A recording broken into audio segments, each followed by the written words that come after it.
través de un poco más de 30 años que llevamos en esto. El trasplante cardíaco es el procedimiento que está parte del armamentario de la cirugía cardíaca, no es nada excepcional. Haciendo un poco, fíjense ustedes la historia que ya tiene. El 3 de diciembre de 1967 se hizo el primer trasplante cardíaco en Sudáfrica, en Cape Town, Ciudad del Cabo, por el doctor Christian Barnard. El receptor fue el doctor Chasky, un odontólogo de Cape Town, y la donante, Denise Ann Darwell, que era una maestra que había tenido un traumatismo craneoencefálico atropellado por un automóvil. En Argentina, poco tiempo después, el 31 de mayo de 1968, este doctor, que era el doctor Miguel Belici, hizo el primer trasplante cardíaco en Buenos Aires, en realidad en Lanús, en una clínica que era sindical de la UOM. Ese paciente que vivió pocas horas, el doctor Belici fue duramente criticado porque se interpretó que había sido sin mucho sustento científico, pero tuvo el valor de hacerlo y fue un excelente cirujano formado por el grupo de Houston. Y el primer trasplante en Córdoba, que fue el interior del país, lo hicimos nosotros el 21 de abril de 1990 en el hospital privado. Este fue el receptor cuando se iba de alta.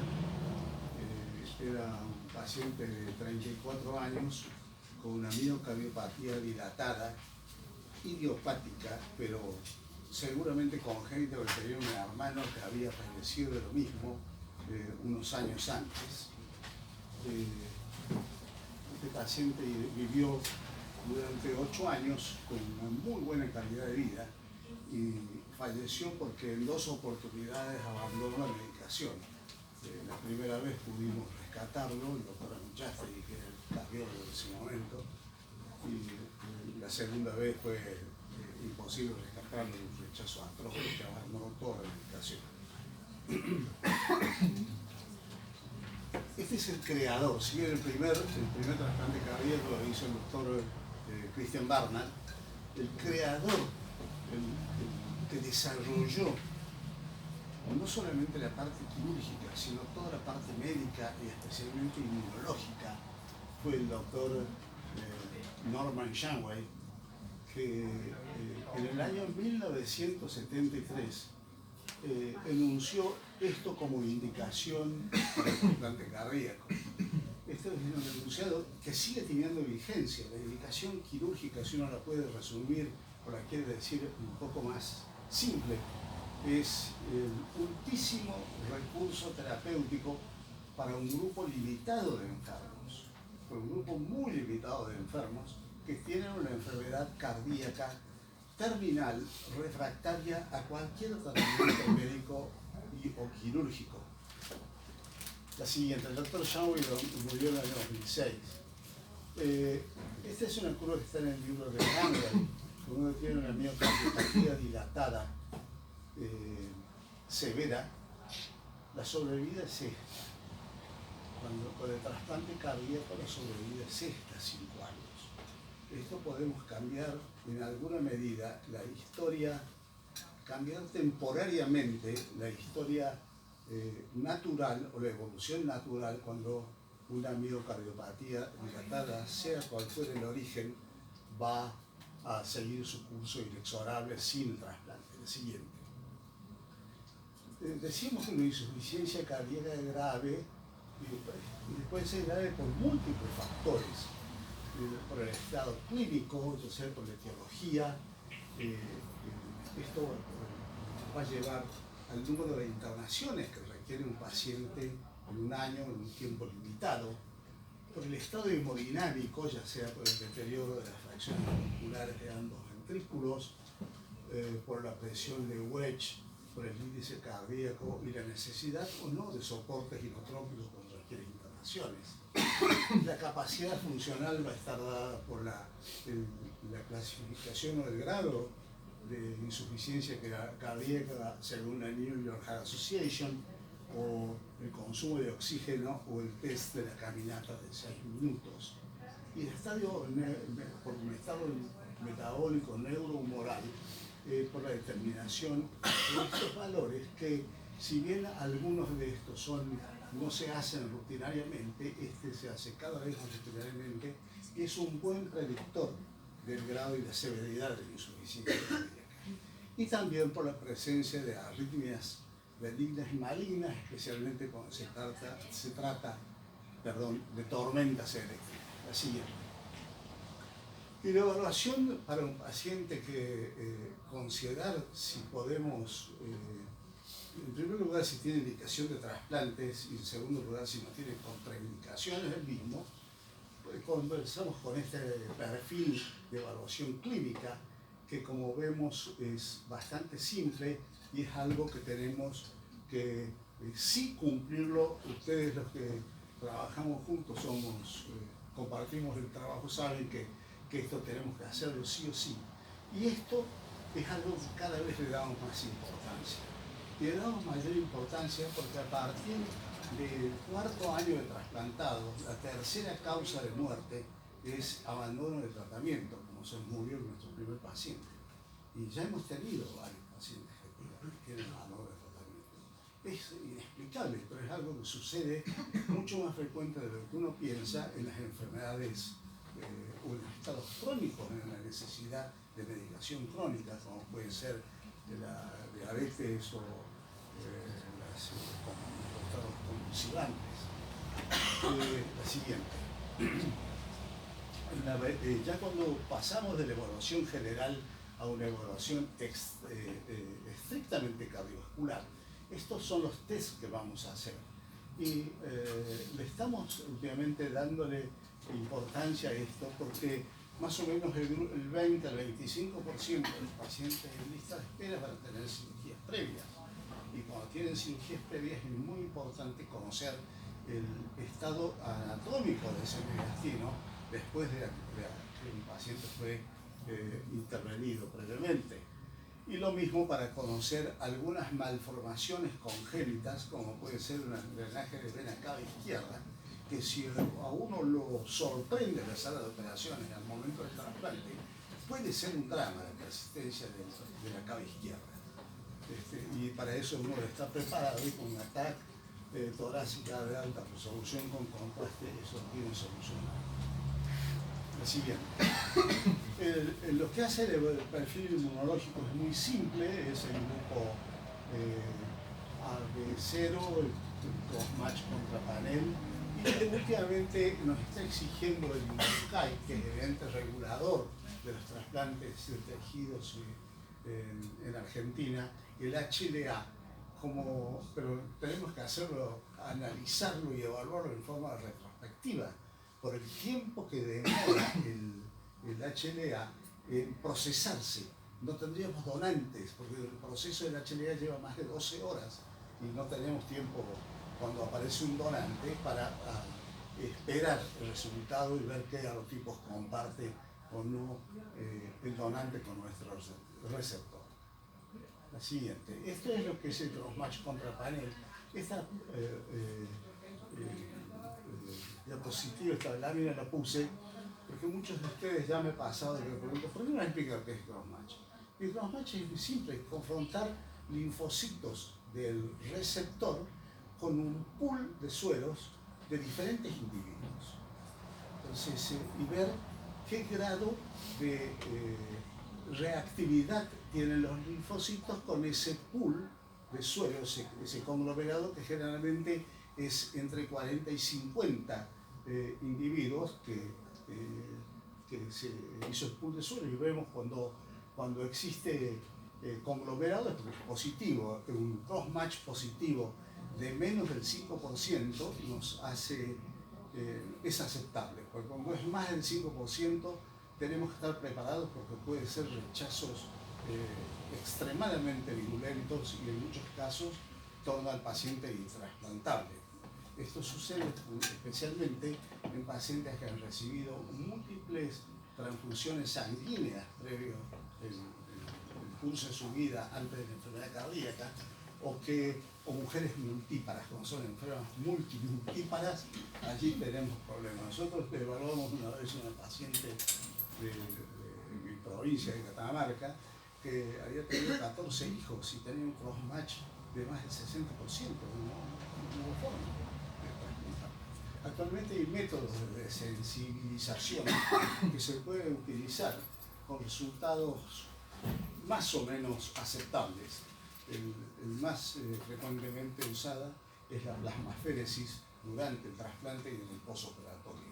O sea, el cambio de plasma para ir removiendo todos los anticuerpos circulantes. La siguiente.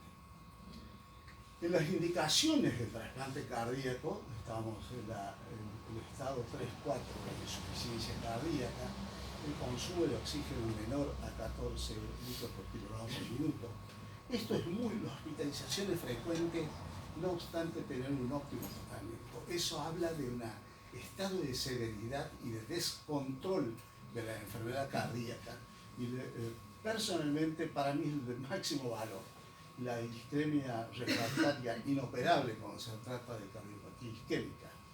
Indicaciones probables son con un consumo de oxígeno de más de 16 mililitros, la clase funcional 3, hospitalizaciones recientes sin antecedentes de hospitalizaciones previas, la angina inestable de vuelta y la tormenta eléctrica. Pueden considerarse indicaciones probables, pero no ciertas. La siguiente. Y acá en las contraindicaciones, que es fundamental, lo que estamos buscando son realmente que no hubiera contraindicaciones cuando hacemos la evaluación.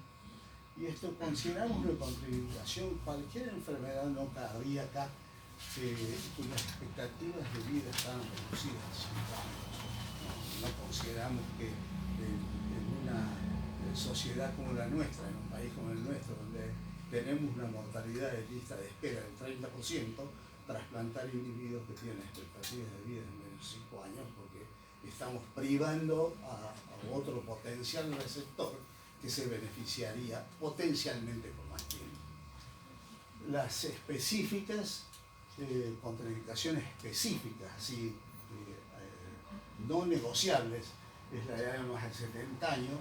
Esto está en revisión. Debo decir que en los últimos 2 meetings de la Sociedad Internacional de Trasplante hubo algún consenso de que en estados, esos que dicen edad biológica, que yo nunca entendí lo que es, yo nunca conozco que tiene el DNI, pero bueno, hay edad biológica. Infección activa es una contraindicación, la terapéutica activa y todas estas cosas. Esta es una contraindicación formal, la obesidad mórbida. Está visto que los pacientes obesos mórbidos tienen una mortalidad cercana al 50% en los primeros 30 días de trasplantados, por múltiples causas. La insuficiencia renal ya dejó de ser una contraindicación formal y absoluta, salvo que el centro no haya posibilidades de hacer el trasplante simultáneo cardiorrenal, que puede suceder. En nuestra experiencia, cuando yo trabajaba en el hospital privado, hicimos 4 trasplantes cardiorrenales, de los cuales anduvimos muy bien. Es una cirugía mucho más compleja y un papel complejo, pero el doctor Estrada y la doctora Muchaste lo manejaron muy bien en ese momento. La siguiente. Y siguiendo con las causas específicas, el daño hepático irreversible, a pesar de nosotros tuvimos en el Sanatorio Allende por el año 2007 un paciente para trasplante cardiohepático, del cual falleció en lista de espera por una insuficiencia hepática fulminante, se agravó. La enfermedad pulmonar intrínseca irreversible, cuando no es factible el trasplante cardiopulmonar. Luego vamos a hablar que es casi una utopía el trasplante cardiopulmonar hoy por hoy en el mundo. La hipertensión pulmonar severa, esto cada vez menos. Estamos viendo que con las nuevas medicaciones, las nuevas medidas terapéuticas, las evaluaciones más prolongadas y nos están tornando a pacientes que en alguna oportunidad son intrasplantables por su hipertensión pulmonar que parece fija, tratados adecuadamente, llevados con lo que el doctor Cook llama terapia a medida, que es probando y testeando drogas hasta lograr el descenso de la presión arterial y de las resistencias pulmonares a niveles adecuados. El gradiente transpulmonar y las unidades GUT son fundamentales para evaluar las resistencias pulmonares. El TEPA, el tromboembolismo pulmonar, es una contraindicación formal en los primeros 3 o 4 meses del evento tromboembólico. Tratado adecuadamente y a partir de que no haya quedado con hipertensión pulmonar fija, es trasplantable. La diverticulitis activa sí es una contraindicación formal, y esto sí, el consumo de tabaco y de alcohol. Tuvimos pacientes que hemos trasplantado que siguieron fumando o retomaron el tabaco hasta un año después de trasplantado, y así fue. La enfermedad vascular del injerto es la principal causa de muerte a partir del tercer año trasplantado. La inestabilidad cíclica también es absolutamente una contraindicación formal por la no compliance, por el abandono del tratamiento.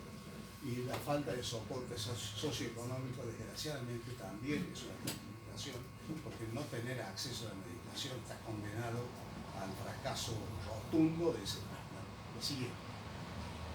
Esto es para ejemplificarles que si nosotros tenemos este universo con indicaciones, vamos a tener este universo de contraindicaciones, y solamente debería ir a lista de espera menos del 20% de los pacientes.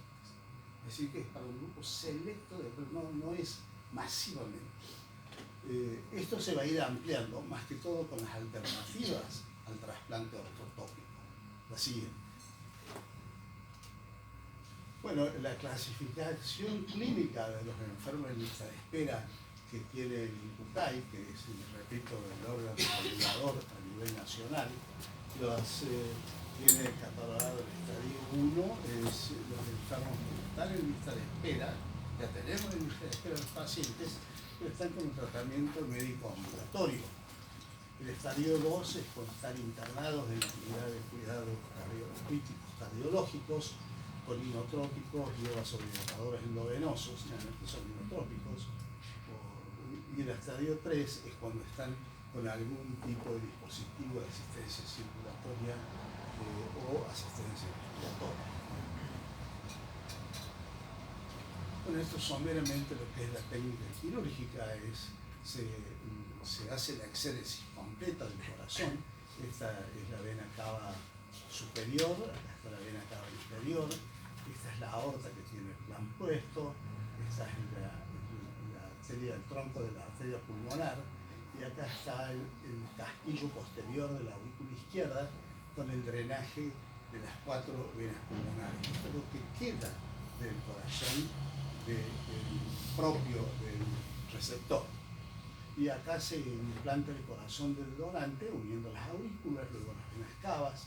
Nosotros hicimos una modificación en la técnica quirúrgica con la cual nos hace ahorrar entre 20 y 25 minutos de tiempo de isquemia, que es anastomosar la aurícula izquierda y luego la aorta, y ya liberamos el plan aórtico, para que el corazón reciba su perfusión y de esa forma ahorramos tiempo de isquemia, porque el tiempo ex corpus, o sea, el tiempo del corazón, desde que se detiene en el donante hasta que se libera el plan aórtico en el receptor, no debe pasar de 4 horas. No obstante, las nuevas soluciones cardioplégicas, protectoras, miocárdicas, como ser la solución de Wisconsin o Celsior, son hasta 5 horas. Lo ideal es no pasar de las 4 horas. Este es el corazón, perdón, este es el corazón ya totalmente implantado. La siguiente. Bueno, disculpen, a mí no me gusta mostrar fotos truculentas porque no son agradables, pero esto es simplemente para mostrarles este es el corazón que se extirpó y este es el corazón del donante, el que vamos a implantar. Es menos de la mitad del tamaño. Nos queda en el saco pericárdico enormemente grande. Y bueno, y ahí vienen las discusiones con mi amigo el Pali, porque le dice, tiene líquido pericardio, y bueno, es que no puede tener otra cosa que no sea, se va a taponar, no se va a taponar. Bueno, es así, porque esto queda en un saco pericárdico que tenía esto, y ese espacio está. Después se va a ir reduciendo. La siguiente. Esta es nuestra experiencia como equipo quirúrgico que lleva desde la experiencia desde el 21 de abril de 1990 hasta octubre del año 2006. Fue hecha personalmente en el hospital privado. Luego, como casi todos conocen, cambié de institución y a partir de octubre del año 2006 esta experiencia en el Sanatorio de Allende. El total de trasplantes cardíacos hasta el mes pasado es de 125. La edad fue entre 8 meses y 70 años.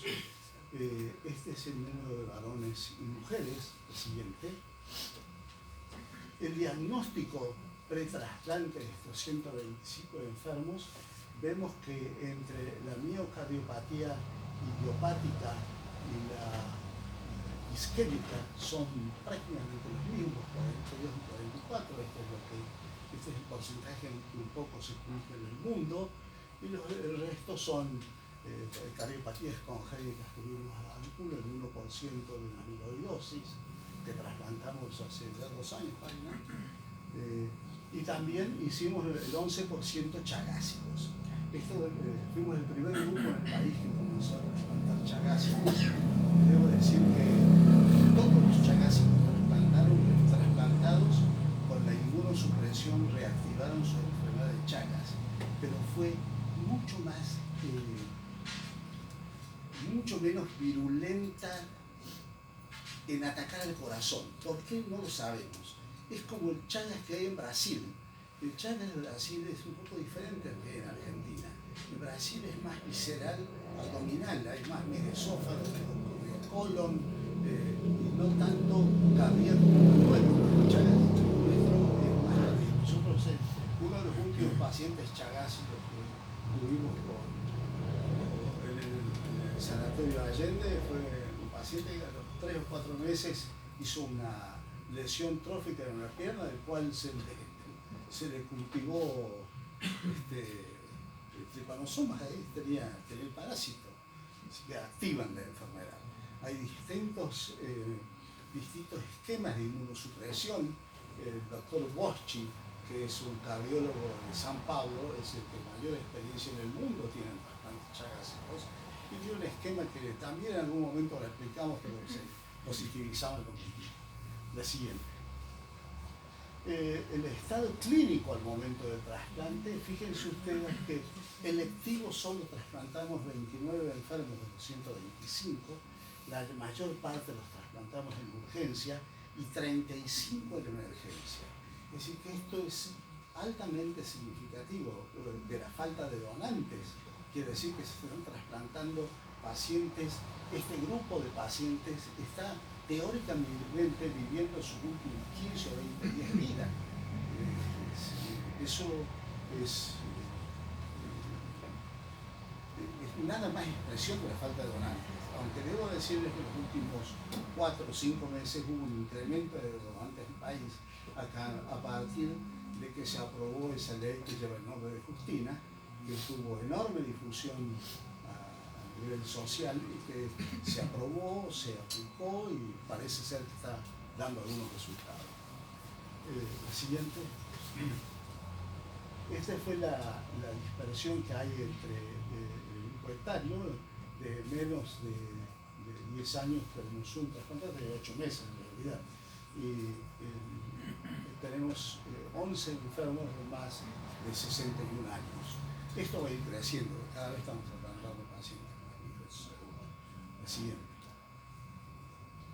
En lo que veo acá en los donantes, bueno, sucede lo mismo, el único receptor es un bebé. Y la mayor parte de donantes están en este grupo.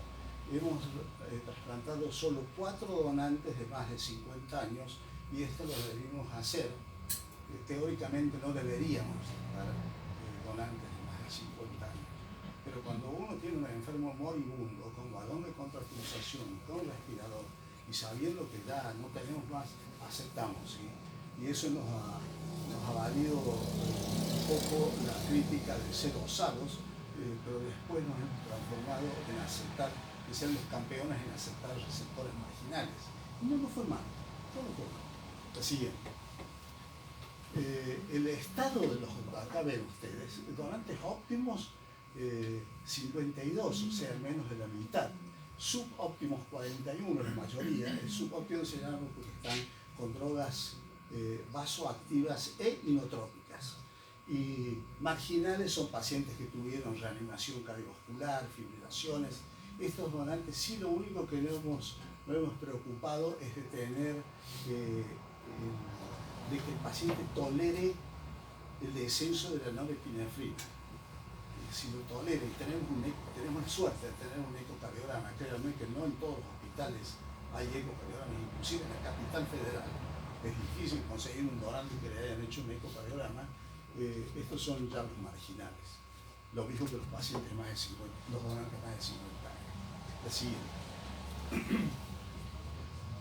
Ablaciones locales, es decir, hechas en la ciudad de Córdoba o 40 kilómetros alrededor, fueron 40, 55 fueron regionales. Regiones, la región centro, que es Córdoba, Santiago del Estero, La Rioja y Catamarca, 55, y 29 fueron nacionales. Las más distantes que fuimos fue Posadas al norte y al sur hasta Bariloche. Esa es la más al sur. La siguiente.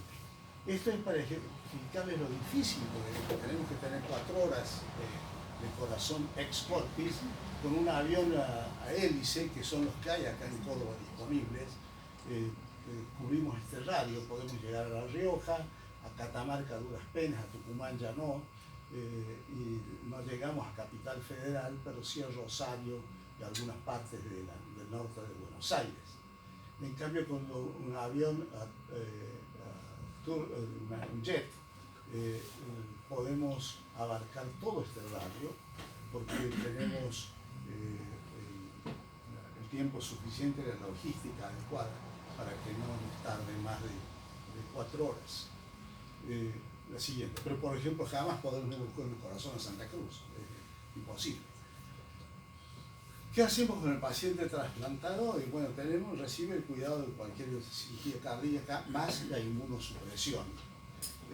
La inmunosupresión nosotros utilizamos de entrada en forma estándar un triple esquema de inmunosupresores. Los esteroides son de rutina, el micofenolato mofetil también, que es un antiproliferativo, los anticalcineurínicos, que son la ciclosporina A o el FK507, cualquiera de ellos.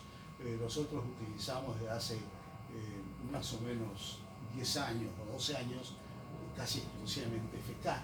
Y la rapamicina, que está puesta con un asterisco, es una droga que la iniciamos a partir del tercer o cuarto mes de trasplantado. No va de nuevo, no va del inicio. Y esto fundamentalmente porque es un potente neutralizador de la cicatrización. Y cuando se hizo el estudio en fase 2 de la rapamicina, hubo que interrumpirlo en los pacientes que se daba de entrada de nuevo la droga, porque había muchísima dehiscencia externa.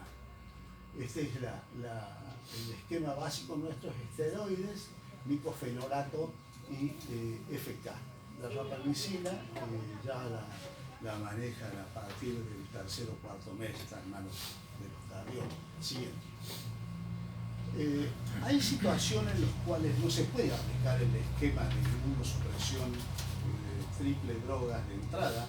Esto especialmente porque no se puede usar de entrada ciclosporina el FK, el anticalcineurínico, por la enorme nefrotoxicidad que tienen, o en otras condiciones, como pusimos primero la insuficiencia renal, las pacientes multíparas que van a hacer rechazo precoz, los antecedentes de transfusiones, cirugía cardíaca previa, y los pacientes que traen asistencia circulatoria mecánica.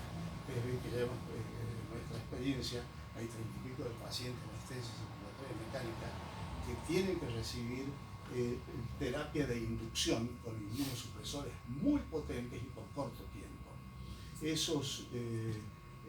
La asistencia circulatoria mecánica, la presencia de un cuerpo extraño en el torrente circulatorio, como puede ser un balón de contrapulsación o cualquiera de las bombas de asistencia ventricular, generan anticuerpos rápidamente y que van a producir rechazo precoz muy severo.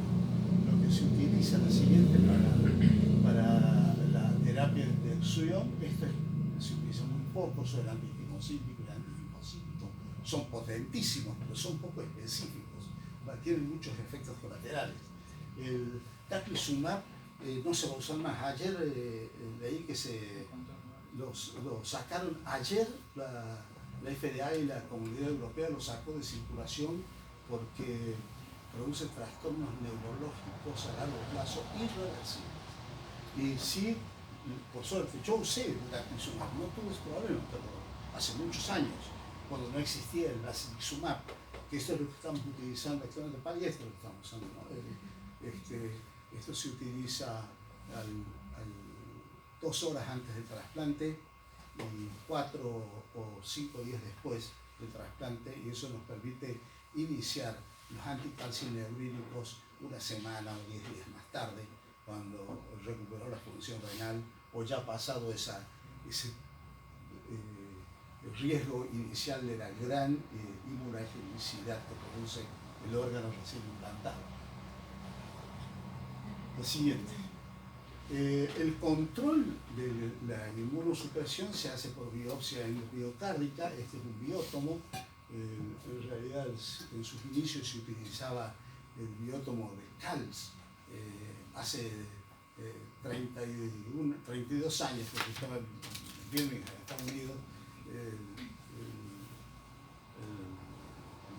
doctor Joe, el patólogo que hacía de biopsia, me regaló un biótomo de Cals, que lo tengo guardado, que es toda una reliquia, es un biótomo reusable, ahora ya son todos descartables, y se toma la muestra en este sector, en el septum interventricular. Esto va a un análisis de microscopía común, con teñido de martocilina y eosina, y esto, por ejemplo, es un rechazo muy severo, un rechazo de grado 2, que tiene infiltrados linfocitarios en toda la miocardio, aunque no es grado 3 porque no hay destrucción celular, por lo menos todavía.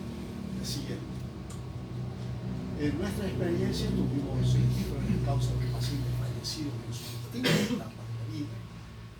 El rechazo, las infecciones y la enfermedad vascular del injerto fueron las más frecuentes. La inmunosupresión es un inductor de cáncer, especialmente de los linfomas no Hodgkin y de una variedad del sarcoma de Kaposi. Tuvimos algún fallecido por sangrado también. La siguiente. Vamos a terminar. Esta es nuestra curva de sobrevida hecha a 20 años. Esta no fue actualizada en los últimos 6 años, porque he perdido el seguimiento de los pacientes del hospital privado. Pero estoy esperando que lleguemos a unos 50 o 60 enfermos en el sanatorio de Allende para actualizar nuestra curva, que va a ser seguramente mejor. De todas maneras, no es una curva para avergonzarse, y ya van a ver por qué. Esta es a 10 años tenemos el 50% de sobrevida y a 20 años el 20%. La siguiente.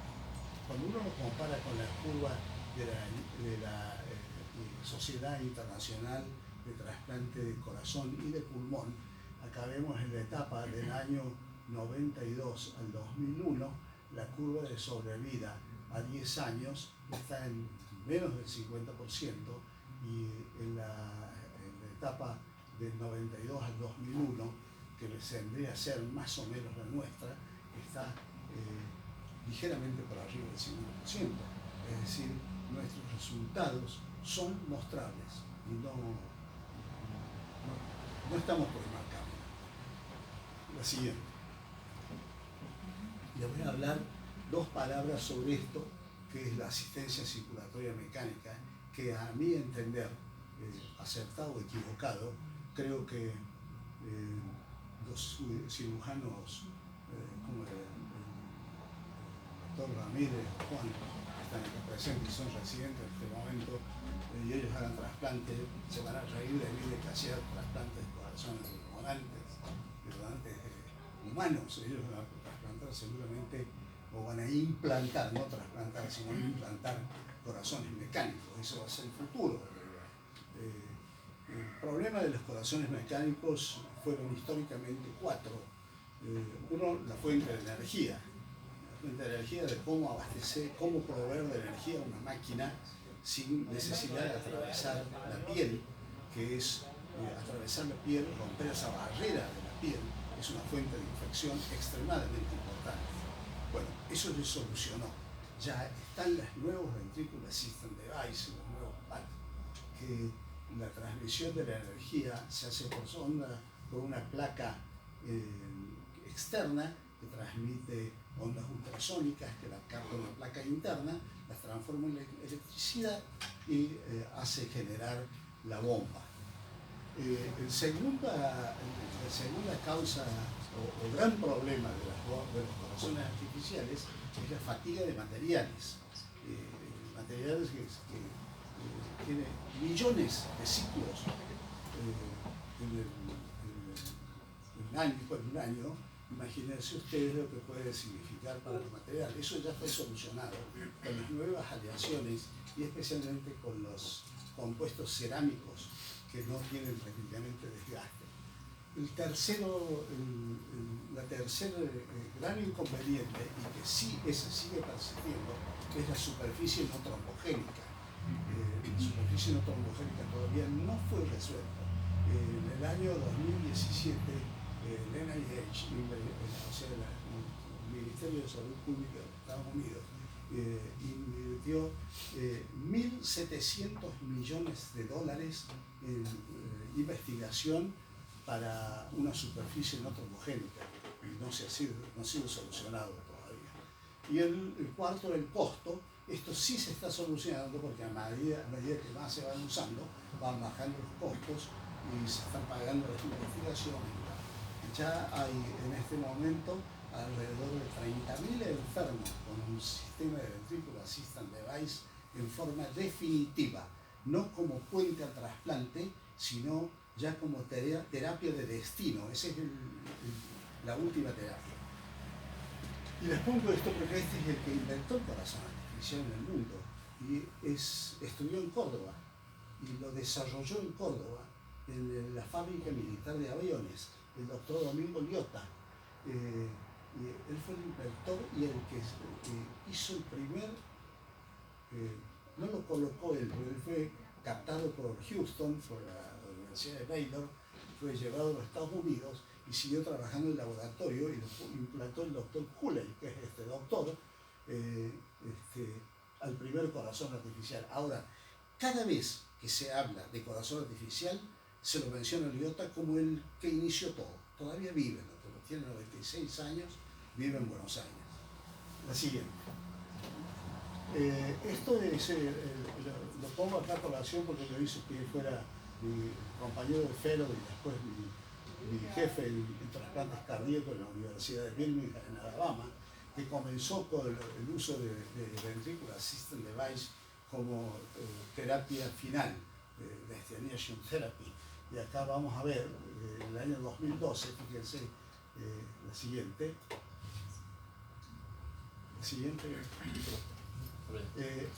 Ya había 5.614 enfermos. Y la sobrevida a 5 años, a lo largo de 2017, los pacientes fue similar a los trasplantes cardíacos.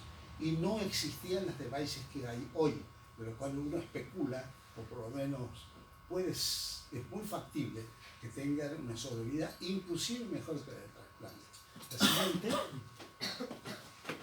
bueno, esto es lo mismo, cómo fue evolucionando. La siguiente, ya terminamos. Esto es cuando se usó flujo pulsátil, flujo continuo. Actualmente las bombas son prácticamente todas de flujo continuo, aunque hay en algunas situaciones de asistencia biventricular, es mejor el flujo pulsátil, es más complejo y no tiene igual expectativas de vida. La siguiente. Bueno, siguiente. Esto es lo mismo, las curvas de sobrevida.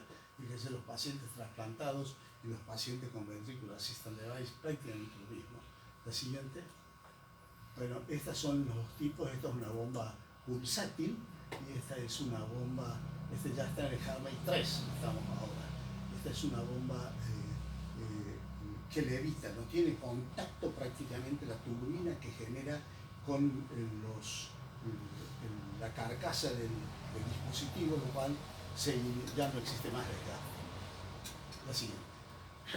Bueno, también el tercer trasplante se ha probado. De hecho, el primer trasplante que se hizo en un humano fue en este baby, que en el año 1984 se trasplantó con el corazón de este babún. Esto vivió 11 horas. Así es. Bueno, eso es todo. Muchas gracias. Esta foto que tomé yo la semana pasada en algún lugar. Me encanta. Muy bien.